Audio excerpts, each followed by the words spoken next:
Introduction to nano chemistry. Nano കെമിസ്ട്രിയാണ് ഇന്ന് നമ്മൾ പറയാൻ പോകുന്ന ടോപ്പിക്ക്. ടെക്നോളജിക്കൽ ഇമ്പോർട്ടൻസ് ഉള്ള ഒരു ടോപ്പിക്കാണ് നാനോ കെമിസ്ട്രി എന്ന് പറയുന്നത്. അപ്പോൾ നമുക്ക് നോക്കാം. ഈ നാനോ കെമിസ്ട്രി എന്ന വേർഡിലെ പ്രിഫിക്സ് നാനോ എന്നത് മീൻ ചെയ്യുന്നത് ബില്യൺത്ത്, അതായത് 1×10⁻⁹ മീറ്റർ എന്നതാണ്. നാനോ മെറ്റീരിയൽസിൻ്റെ ആറ്റംസ് വളരെ ചെറുതായിരിക്കും. അതിൻ്റെ ഒരു ആറ്റത്തിൻ്റെ ഡയമീറ്റർ 0.1 to 0.5 നാനോമീറ്റർ വരെയാണ് ഉണ്ടായിരിക്കുക. ഇനി നാനോ കെമിസ്ട്രിയിലെ കുറച്ച് ബേസിക്സ് ആയിട്ടുള്ള കാര്യങ്ങൾ നോക്കാം. First one, nano particles. Nano particles എന്ന് പറഞ്ഞിട്ടുണ്ടെങ്കിൽ 1 to 50 നാനോമീറ്റർ റേഞ്ചിൽ സൈസ് വരുന്ന പാർട്ടിക്കിൾസിനെയാണ് നാനോ പാർട്ടിക്കിൾസ് എന്ന് പറയുന്നത്. സാധാരണ കൊളോയിഡ്സിൽ നിന്നാണ് നാനോ പാർട്ടിക്കിൾസ് ഒബ്റ്റെയിൻ ചെയ്യുന്നത്. ഈ കൊളോയിഡൽ പാർട്ടിക്കിൾസിന് ഒരു സിംഗിൾ ക്രിസ്റ്റലായിട്ടിരിക്കാനുള്ള ടെൻഡൻസി ഉണ്ടായിരിക്കും. അത്തരം കൊളോയിഡൽ പാർട്ടിക്കിൾസിന്, സിംഗിൾ ക്രിസ്റ്റലായിട്ടുള്ള പാർട്ടിക്കിൾസിനെ നമ്മൾ നാനോ ക്രിസ്റ്റൽസ് എന്നാണ് വിളിക്കുന്നത്. ഈ നാനോ ക്രിസ്റ്റൽസിൻ്റെ മെജോറിറ്റി ഓഫ് ദ ആറ്റംസും നിൽക്കുന്നുണ്ടാവുക അതിൻ്റെ സർഫസിലായിരിക്കും. അതുകൊണ്ട് തന്നെ നാനോ ക്രിസ്റ്റൽസിന് electronic, magnetic and optical properties ഉണ്ടായിരിക്കും. നാനോ പാർട്ടിക്കിൾസിന് ഇലക്ട്രോണിക് ബിഹേവിയർ ഉള്ളത് കൊണ്ട് തന്നെ ക്വാണ്ടം ഫിസിക്സിൽ അവയെ ക്വാണ്ടം ഡോട്ട്സ് എന്ന് വിളിക്കുന്നു. അടുത്തത് നാനോ മെറ്റീരിയൽസിനെ കുറിച്ചാണ് പറയുന്നത്. ഒരു മെറ്റീരിയലിൻ്റെ കമ്പോണൻസിൻ്റെ സൈസ് 100 നാനോമീറ്ററിനെക്കാട്ടിലും കുറവാണ്. അതുപോലെ അതിന് അറ്റ്ലീസ്റ്റ് 1 ഡയമെൻഷനെങ്കിലും ഉണ്ടെങ്കിൽ അത്തരം മെറ്റീരിയൽസിനെ നമുക്ക് നാനോ മെറ്റീരിയൽസ് എന്ന് വിളിക്കാം. നാനോ മെറ്റീരിയൽസ് ഇൻ 1 ഡയമെൻഷൻ എന്ന് പറയുന്നത് ഒന്നുകിൽ തിൻ ഫിലിംസിൻ്റെ ലെയറോ അല്ലെങ്കിൽ സർഫസ് കോട്ടിങ്സോ അങ്ങനെയൊക്കെ ആവാം. നാനോ മെറ്റീരിയൽസ് ഇൻ 2 ഡയമെൻഷൻ ആണെങ്കിൽ ട്യൂബ് ലൈക്ക് സ്ട്രക്ചറായിരിക്കും ഉണ്ടായിരിക്കുക, like nano tubes, nano wires ഒക്കെ. ഇനി 3 ഡയമെൻഷനിലുള്ള നാനോ മെറ്റീരിയൽസ് ആണെങ്കിൽ പ്രസിപ്പിറ്റേറ്റ്സ്, കൊളോയിഡ്സ്, ക്വാണ്ടം ഡോട്ട്സ് അതൊക്കെയാണ് അതിന് example. What is nano science? Nano science എന്ന് പറഞ്ഞിട്ടുണ്ടെങ്കിൽ ആറ്റമിക്, മോളിക്കുലാർ, മാക്രോ മോളിക്കുലാർ സ്കെയിലിലുള്ള മെറ്റീരിയൽസിൻ്റെ മാനിപ്പുലേഷനെ കുറിച്ച് പഠിക്കുന്ന ബ്രാഞ്ച് ഓഫ് സയൻസിനെയാണ് നാനോ സയൻസ് എന്ന് പറയുന്നത്. Then what is nano technology? Nano technology എന്ന് പറഞ്ഞിട്ടുണ്ടെങ്കിൽ ഈ ഒരു നാനോ സ്കെയിൽ റേഞ്ചിൽ വരുന്ന മെറ്റീരിയൽസിൻ്റെ ഡിസൈനിങ്ങും ക്യാരക്ടറൈസേഷനും പ്രൊഡക്ഷനും അതിൻ്റെ ആപ്ലിക്കേഷനും ഒക്കെ വരുന്ന ആ ഒരു ഫീൽഡിനെയാണ് നാനോ ടെക്നോളജി എന്ന് പറയുന്നത്. ഇനി നമുക്ക് നാനോ പാർട്ടിക്കിൾസും മോളിക്യൂൾസും ബൾക്ക് മെറ്റീരിയൽസും തമ്മിലുള്ള ഡിഫറൻസ് എന്തൊക്കെയാണ്, അല്ലെങ്കിൽ അതിൻ്റെ ഒരു കമ്പാരിസൺ എന്തൊക്കെയാണെന്ന് നോക്കാം. ഫസ്റ്റ് വൺ, നാനോ പാർട്ടിക്കിൾസിൻ്റെ സൈസ് 100 നാനോമീറ്ററിനേക്കാളും കുറവായിരിക്കും. പക്ഷേ മോളിക്യൂളിൻ്റെ സൈസ് എന്ന് പറയുന്നത് പൈക്കോമീറ്ററിൻ്റെ റേഞ്ചിലാണ് വരുന്നത്. പക്ഷേ ബൾക്ക് മെറ്റീരിയൽ ആണെങ്കിലോ അത് മൈക്രോൺ സൈസിനേക്കാളും കൂടുതലായിരിക്കും. അടുത്തൊരു ഡിഫറൻസ് എന്ന് പറയുന്നത് മോളിക്യൂൾസ് എന്ന് പറഞ്ഞാൽ are the collection of atoms. ആറ്റംസിൻ്റെ ഒരു കളക്ഷനെയാണ് മോളിക്യൂൾ എന്ന് വിളിക്കുന്നത്. പക്ഷേ നാനോ പാർട്ടിക്കിൾസ് എന്ന് പറഞ്ഞിട്ടുണ്ടെങ്കിൽ 100 നാനോമീറ്റർ സൈസിനേക്കാളും റേഞ്ച് താഴെ വരുന്ന കുറച്ച് മോളിക്യൂൾസിൻ്റെ ഒരു കളക്ഷനെയാണ് നാനോ പാർട്ടിക്കിൾസ് എന്ന് വിളിക്കുന്നത്. എന്നാൽ ബൾക്ക് മെറ്റീരിയൽസ് എന്ന് പറഞ്ഞിട്ടുണ്ടെങ്കിൽ തൗസൻഡ്സ് ഓഫ് മോളിക്യൂൾസിൻ്റെ കളക്ഷനെയാണ് ബൾക്ക് മെറ്റീരിയൽസ് എന്ന് വിളിക്കുന്നത്. ഇനി അടുത്ത ഡിഫറൻസ് എന്ന് പറയുന്നത് നാനോ പാർട്ടിക്കിൾസിൻ്റെ സർഫസ് ഏരിയ എന്ന് പറയുന്നത് ബൾക്ക് മെറ്റീരിയൽസിനേക്കാളും കൂടുതലായിരിക്കും. നാനോ പാർട്ടിക്കിൾസിന് സൈസ് ഡിപ്പെൻഡൻറ്റ് പ്രോപ്പർട്ടീസ് കാണിക്കാൻ കഴിയും. പക്ഷേ ബൾക്ക് മെറ്റീരിയൽസിന് അതിന് കോൺസ്റ്റൻറ്റ് ഫിസിക്കൽ പ്രോപ്പർട്ടീസ് മാത്രമേ കാണിക്കാൻ കഴിയുള്ളൂ.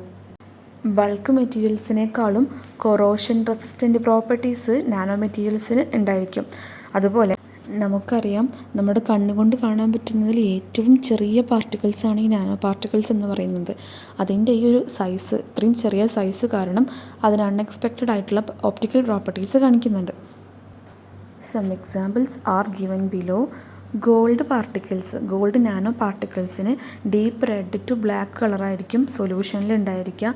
പക്ഷെ അതിൻ്റെ ബൾക്ക് മെറ്റീരിയൽ, അതായത് ഒറിജിനൽ ഗോൾഡ് ബൾക്കായിട്ടിരിക്കുമ്പോൾ അത് യെല്ലോ കളറാണ്. അത് നമുക്കറിയാം അല്ലേ. ഇനി അടുത്തൊരു എക്സാമ്പിളാണ് സിങ്ക് ഓക്സൈഡ്. നാനോ പാർട്ടിക്കിൾസിന് സുപ്പീരിയർ ആയിട്ടുള്ള UV ബ്ലോക്കിംഗ് പ്രോപ്പർട്ടി കാണിക്കുന്നുണ്ട് അതിൻ്റെ ബൾക്ക് മെറ്റീരിയലിനെ അപേക്ഷിച്ചിട്ട്. ഈ ഒരു പ്രോപ്പർട്ടി ഉള്ളതുകൊണ്ടാണ് അതിനെ നമ്മൾ സൺസ്ക്രീൻ ലോഷനിലൊക്കെ യൂസ് ചെയ്യുന്നത്. അതുപോലെ മറ്റൊരു കാര്യം പറയുന്നത് എന്താണെന്ന് വെച്ചാൽ ഈ ഫോട്ടോവോൾട്ടായിക് സെല്ലിൽ സോളാർ റേഡിയേഷൻ്റെ അബ്സോർപ്ഷൻ നാനോ പാർട്ടിക്കിൾസ് യൂസ് ചെയ്ത് കഴിഞ്ഞാൽ കൂടുതലായിരിക്കും എന്നാണ് പറയുന്നത്. അതിൻ്റെ ബൾക്ക് മെറ്റീരിയലിനേക്കാളും കൂടുതലായിരിക്കും. ഇനി നമുക്ക് നാനോ മെറ്റീരിയൽസിൻ്റെ കുറച്ച് പ്രോപ്പർട്ടീസ് നോക്കാം. First property melting point. Melting point comparatively കുറവാണെന്ന് നമ്മൾ നേരത്തെ പറഞ്ഞിട്ടുണ്ടായിരുന്നു. അതിന് കാരണം ഈ ടോട്ടൽ എമൗണ്ട് ഓഫ് ആറ്റംസ്, അതായത് ഒരു നാനോ പാർട്ടിക്കിളിൻ്റെ ടോട്ടൽ എമൗണ്ട് ഓഫ് ആറ്റംസിനേക്കാൾ കൂടുതൽ കോൺസെൻട്രേറ്റ് ചെയ്തിട്ടുള്ളത് അതിൻ്റെ സർഫസിലായിരിക്കും. അപ്പോൾ സർഫസ് ആറ്റംസ് വളരെ കൂടുതലുള്ളത് കൊണ്ടാണ് നാനോ പാർട്ടിക്കിൾസിന് മെൽറ്റിംഗ് പോയിൻറ്റ് വളരെയധികം കുറവായിട്ടുള്ളത്. മാത്രമല്ല ഇത്രയും ചെറിയ ഡയമെൻഷൻസ് ഉള്ളത് കാരണം ഇത്തരം മെറ്റീരിയൽസിന് ഒപ്റ്റിക്കൽ പ്രോപ്പർട്ടീസും ഉണ്ടായിരിക്കും. അടുത്തത് മാഗ്നറ്റിക് പ്രോപ്പർട്ടീസ് ആണ് പറയുന്നത്. ബൾക്ക് മെറ്റീരിയലിലും നാനോ മെറ്റീരിയലിലും മാഗ്നറ്റിക് പ്രോപ്പർട്ടീസ് ഡിഫറെൻ്റ് ആയിരിക്കും. ബൾക്കായിരിക്കുമ്പോൾ ഫെറോ മാഗ്നറ്റിസം കാണിക്കുന്ന ഒരു മെറ്റീരിയൽ അതിൻ്റെ സൈസ് റെഡ്യൂസ് ചെയ്തിട്ട് നാനോ പാർട്ടിക്കിളാക്കി കഴിഞ്ഞാൽ അതിന് സൂപ്പർ പാരാമാഗ്നറ്റിക് പ്രോപ്പർട്ടീസ് ആയിരിക്കും ഉണ്ടായിരിക്കുക. അതിന് കാരണം നാനോ പാർട്ടിക്കിൾസിൻ്റെ ഹ്യൂജ് സർഫസ് ഏരിയയാണ്. അടുത്ത ഒരു പ്രോപ്പർട്ടിയാണ് മെക്കാനിക്കൽ പ്രോപ്പർട്ടി. ബൾക്കിനെ കമ്പയർ ചെയ്തിട്ട് നാനോ മെറ്റീരിയൽസിന് ഡിഫക്ട്സ് കുറവായിരിക്കും. അതുകൊണ്ട് തന്നെ അതിൻ്റെ മെക്കാനിക്കൽ സ്ട്രെങ്ത്ത് കൂടുതലായിരിക്കും. ഈ പോളിമറിക് മെറ്റീരിയൽസിലൊക്കെ നാനോ ഫില്ലേഴ്സ് ആഡ് ചെയ്ത് കഴിഞ്ഞാൽ അതിൻ്റെ മെക്കാനിക്കൽ പ്രോപ്പർട്ടി ഇൻക്രീസ് ചെയ്യിക്കാൻ പറ്റും. അതുപോലെ പോളിമറിക് മെറ്റീരിയൽസിൽ നാനോ ഫില്ലേഴ്സ് ആഡ് ചെയ്ത് കഴിഞ്ഞാൽ അതിൻ്റെ മെക്കാനിക്കൽ പ്രോപ്പർട്ടീസ് ഇൻക്രീസ് ചെയ്യിക്കാൻ പറ്റും. അതുപോലെ നമ്മുടെ നാനോ മെറ്റീരിയൽസിന് നമ്മൾ സ്പാർക്ക് പ്ലഗ് ആയിട്ട് യൂസ് ചെയ്യുന്നത്. നാനോ മെറ്റീരിയൽസ് സ്ട്രോങ്ങർ, ഹാർഡർ, അതുപോലെ more wear resistant, corrosion resistance ഇത്രയും പ്രോപ്പർട്ടീസൊക്കെ ഉള്ളതുകൊണ്ടാണ് നാനോ മെറ്റീരിയൽസിന് നമ്മൾ സ്പാർക്ക് പ്ലഗ്സ് ആയിട്ട് യൂസ് ചെയ്യുന്നത്. കുറച്ച് എക്സാമ്പിൾസ് കൊടുക്കുന്നുണ്ട്. നാനോ ക്രിസ്റ്റലൈൻ കാർബൈഡ്സൊക്കെ മൈക്രോ ഡ്രില്ലിൽ യൂസ് ചെയ്യുന്നുണ്ട്. അതിന് കാരണം അതിൻ്റെ സ്ട്രെങ്ത്തും അപ്പോൾ ഇതുപോലെ ഹാർഡായതുകൊണ്ടൊക്കെയാണ്. അടുത്ത പ്രോപ്പർട്ടി പറയുന്നത് ഇലക്ട്രിക്കൽ പ്രോപ്പർട്ടിയാണ്. നമുക്കറിയാം ഡൈമെൻഷൻ കുറയുന്നതിനനുസരിച്ചിട്ട് ഇലക്ട്രിക്കൽ കണ്ടക്ടിവിറ്റി കുറയാണ് ചെയ്യുക. അതിന് കാരണം സർഫസ് സ്കാറ്ററിംഗ് ആണ്. പക്ഷേ ഈ മൈക്രോ സ്ട്രക്ചറിലുള്ള ഓർഡറിങ് വളരെയധികം നല്ല ഓർഡറിങ് ആയതുകൊണ്ട് തന്നെ അതിൽ നമുക്ക് ഇൻക്രീസ് ചെയ്യിക്കാൻ പറ്റും. എക്സാമ്പിൾസ് പറയുന്നത് പോളിമറിക് ഫൈബേഴ്സിൻ്റെ കേസാണ്. ബാറ്ററീസിലെ സെപ്പറേറ്റർ പ്ലേറ്റ് ആയിട്ടും നാനോ മെറ്റീരിയൽസ് യൂസ് ചെയ്യുന്നുണ്ട്. അടുത്തത് കെമിക്കൽ പ്രോപ്പർട്ടീസാണ് പറയുന്നത്. എന്തെങ്കിലും ഇമ്പ്യൂരിറ്റീസൊക്കെ ഉണ്ടെങ്കിൽ നമുക്കതിനെ മാറ്റാൻ പറ്റും. അതിനെന്തെങ്കിലും ട്രീറ്റ്മെൻറ്റ് കൊടുത്തിട്ട് അതിനെ സർഫസിൽ നിന്ന് മാറ്റാൻ പറ്റും. അങ്ങനെയാണെങ്കിൽ അതിൻ്റെ കെമിക്കൽ പ്രോപ്പർട്ടീസ് നമുക്ക് ഇൻക്രീസ് ചെയ്യാൻ പറ്റും. ഇനി നമ്മൾ ഒരു ഇമ്പോർട്ടൻ്റ് ആയിട്ടുള്ള ടോപ്പിക്കിലേക്ക് പോവുകയാണ്, നാനോ വയേഴ്സ്. ഇത് ഒത്തിരി ഇമ്പോർട്ടൻസ് ഉള്ളൊരു ടോപ്പിക്കാണ് നാനോ വയേഴ്സ്. നാനോ വയേഴ്സ് എന്ന് പറഞ്ഞിട്ടുണ്ടെങ്കിൽ ഒരു ആസ്പെക്റ്റ് റേഷ്യോ ഉള്ള മെറ്റീരിയൽസിനെയാണ് നാനോ വയർ എന്ന് പറയുന്നത്. അതായത് 20നേക്കാളും കൂടുതൽ ലെങ്ത് ടു വിഡ്ത്ത് റേഷ്യോ ഉള്ള തരം മെറ്റീരിയൽസിന് നാനോ വയേഴ്സ് എന്ന് വിളിക്കുന്നു. ക്വാണ്ടം വയേഴ്സ് എന്നും വിളിക്കുന്നു. കുറച്ച് എക്സാമ്പിൾസ് ഉണ്ട് നാനോ വയേഴ്സിന്. ചിത്രത്തിൽ കാണിച്ചിരിക്കുന്ന പോലെ gold, nickel, platinum, metal nano വയേഴ്സിന് എക്സാമ്പിളാണ്. അതുപോലെ കുറച്ച് സെമി കണ്ടക്ടേഴ്സിന് എക്സാമ്പിൾ കൊടുത്തിട്ടുണ്ട്. ഇൻസുലേറ്റർ നാനോ വയേഴ്സ് ഉണ്ട്.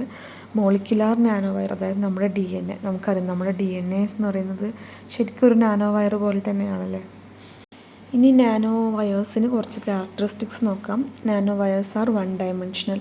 നാനോ വയേഴ്സ് വൺ ഡയമെൻഷണൽ ആയിരിക്കും. കണ്ടക്ടിവിറ്റി ബൾക്കിനെ അപേക്ഷിച്ചിട്ട് കുറവായിരിക്കും. അതുപോലെ it exhibit distinct optical, chemical, thermal and electrical properties. അതുപോലെ സിലിക്കോൺ നാനോ വയേഴ്സിന് ഫോട്ടോലുമിനസെൻസ് പ്രോപ്പർട്ടി കാണിക്കുന്നുണ്ട്. അടുത്തത് നാനോ ട്യൂബ്സ് ആണ് നമ്മൾ നോക്കാൻ പോകുന്നത്. നമുക്കറിയാം നാനോ ട്യൂബ്സ് എന്ന് പറഞ്ഞിട്ടുണ്ടെങ്കിൽ ഒരു സിലിണ്ടറിക്കൽ സ്ട്രക്ചർ ആയിരിക്കും ഉണ്ടായിരിക്കുക. ഇന്ന് ഏറ്റവും കൂടുതൽ വേൾഡ് വൈഡായിട്ട് സ്റ്റഡി ചെയ്തുകൊണ്ടിരിക്കുന്ന ഒരു ടോപ്പിക്കാണ് നാനോ ട്യൂബ്സ് എന്ന് പറയുന്നത്. അത്രയധികം ടെക്നിക്കൽ ഇമ്പോർട്ടൻസ് ഉള്ള ഒരു സാധനമാണ് ഈ നാനോ ട്യൂബ് എന്ന് പറയുന്നത്. ഈ നാനോ ട്യൂബ്സിൽ മെയിനായിട്ട് ഉണ്ടായിരിക്കുക കാർബൺ ആയിരിക്കും. പിന്നെ അത് കൂടാതെ ഉണ്ടാവുക ബോറോൺ, നൈട്രൈഡിനെ പോലെയുള്ള ചില മെറ്റീരിയൽസൊക്കെയാണ്. അടുത്തത് കാർബൺ നാനോ ട്യൂബ്സ് ആണ്. കാർബൺ നാനോ ട്യൂബ്സ് എന്ന് പറഞ്ഞിട്ടുണ്ടെങ്കിൽ ഒരു അലോട്രോപ്പ് ഓഫ് കാർബൺ ആണ്. 2 ഡയമെൻഷണൽ സ്ട്രക്ചർ ആയിരിക്കും ഉണ്ടായിരിക്കുക. അതുപോലെ ലെങ്ത് ടു ഡയമീറ്റർ റേഷ്യോ എന്ന് പറയുന്നത് 10⁵ കൂടുതലായിരിക്കും ഉണ്ടാവും. ഇതിൻ്റെ സ്ട്രക്ചർ എങ്ങനെയാണ് ഉണ്ടാവുകയെന്ന് വെച്ചാൽ ഒരു ഗ്രാഫൈറ്റ് ഷീറ്റിനെ നമ്മളൊരു സിലിണ്ടറിക്കൽ സ്ട്രക്ചറിലാക്കിയിട്ട് ഫോൾഡ് ചെയ്ത് കഴിഞ്ഞാൽ എങ്ങനെയിരിക്കും അത് തന്നെയാണ് കാർബൺ നാനോ ട്യൂബിൻ്റെ സ്ട്രക്ചർ ഉണ്ടാവുക. കംപ്ലീറ്റ് കാർബൺ ആയിരിക്കും ഉണ്ടായിരിക്കുക. അതുപോലെ കോവാലൻ്റ്ലി ബോണ്ടഡ് ആയിരിക്കും. ഏറ്റവും ലാസ്റ്റായിട്ട് നമ്മൾ പറയാൻ പോകുന്നത് ആപ്ലിക്കേഷൻ ഓഫ് നാനോ മെറ്റീരിയൽസ് ആണ്. ഏറ്റവും ഫസ്റ്റ് വൺ മെഡിസിൻ. മെഡിസിനിൽ തന്നെ first one nano drugs. Nano drugs എന്ന് പറയുമ്പോൾ നമ്മൾ ട്രീറ്റ്മെൻറ്റ്സിനൊക്കെ മെഡിക്കൽ ട്രീറ്റ്മെൻറ്റിനൊക്കെ യൂസ് ചെയ്യുന്ന നാനോ മെറ്റീരിയൽസിനെയാണ് നാനോ ഡ്രഗ്സ് എന്ന് വിളിക്കുന്നത്. നാനോ ഡ്രഗ്സ് ക്യാൻസർ ട്രീറ്റ്മെൻറ്റിലൊക്കെ യൂസ് ചെയ്യുന്നുണ്ട്. അടുത്തത് ലാബോറട്ടറീസ് ഓൺ എ ചിപ്പ് എന്ന് വെച്ചിട്ടുണ്ടെങ്കിൽ നമുക്ക് നാനോ ടെക്നോളജി യൂസ് ചെയ്തിട്ട് ഒരു ലാബോറട്ടറിയെ ചിപ്പിനകത്ത് പ്രൊഡ്യൂസ് ചെയ്യാൻ പറ്റും. അതിനെയാണ് ലാബോറട്ടറീസ് ഓൺ എ ചിപ്പ് എന്ന് പറയുന്നത്. ഇത് മാത്രമല്ല പ്രോട്ടീൻ അനാലിസിസിലും അതുപോലെ ബ്ലഡ് ഇമ്മ്യൂണോ അസേസിലൊക്കെ നമുക്ക് ഈ ഒരു നാനോ ടെക്നോളജി ആപ്ലിക്കബിളാണ്. ഇനി ഇൻഡസ്ട്രീസിൽ എവിടെയൊക്കെയാണ് നമ്മൾ നാനോ ടെക്നോളജി അപ്ലൈ ചെയ്യുന്നത് നോക്കാം. First one as A catalyst. നമുക്കറിയാം ഒരു റിയാക്ഷനെ എൻഹാൻസ് ചെയ്യാനായിട്ട് കാറ്റലിസ്റ്റുകൾ അത്യാവശ്യമാണ്.